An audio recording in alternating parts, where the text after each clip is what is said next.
ভোটের দিনক্ষণ ঘোষণা হয়ে গিয়েছে। জেলায় জেলায় ভোট প্রস্তুতি তুঙ্গে। দক্ষিণ চব্বিশ পরগনা জেলা শাসক সাংবাদিক বৈঠক করেন।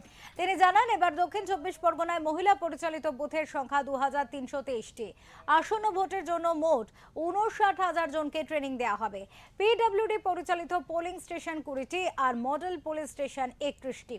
জেলার মোট ভোটার 77,62,298 জন। পুরুষ ভোটারের সংখ্যা 39,62,893 জন।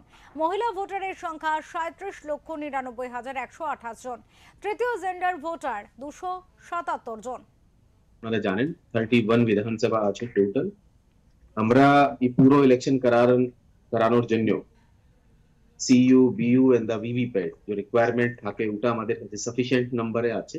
ইলেকশন কমিশন আমাদেরকে অলরেডি দিয়ে দিয়েছে, ওদের ফার্স্ট লেভেল চেকিং वगैरह সব কমপ্লিট হয়ে গেছে, তো এখানে কোনো ইস্যু নেই, আমাদের কাছে সাফিসিয়েন্ট নাম্বার ইভিএমস আছে।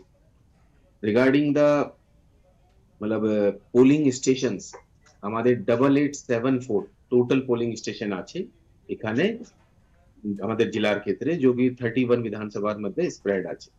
টোটাল পোলিং পার্সোনাল যাদেরকে আমরা ট্রেনিং দিয়েছি যেটা আমাদের ডাটাবেসের মধ্যে আছে প্রায় 59,000 আছে।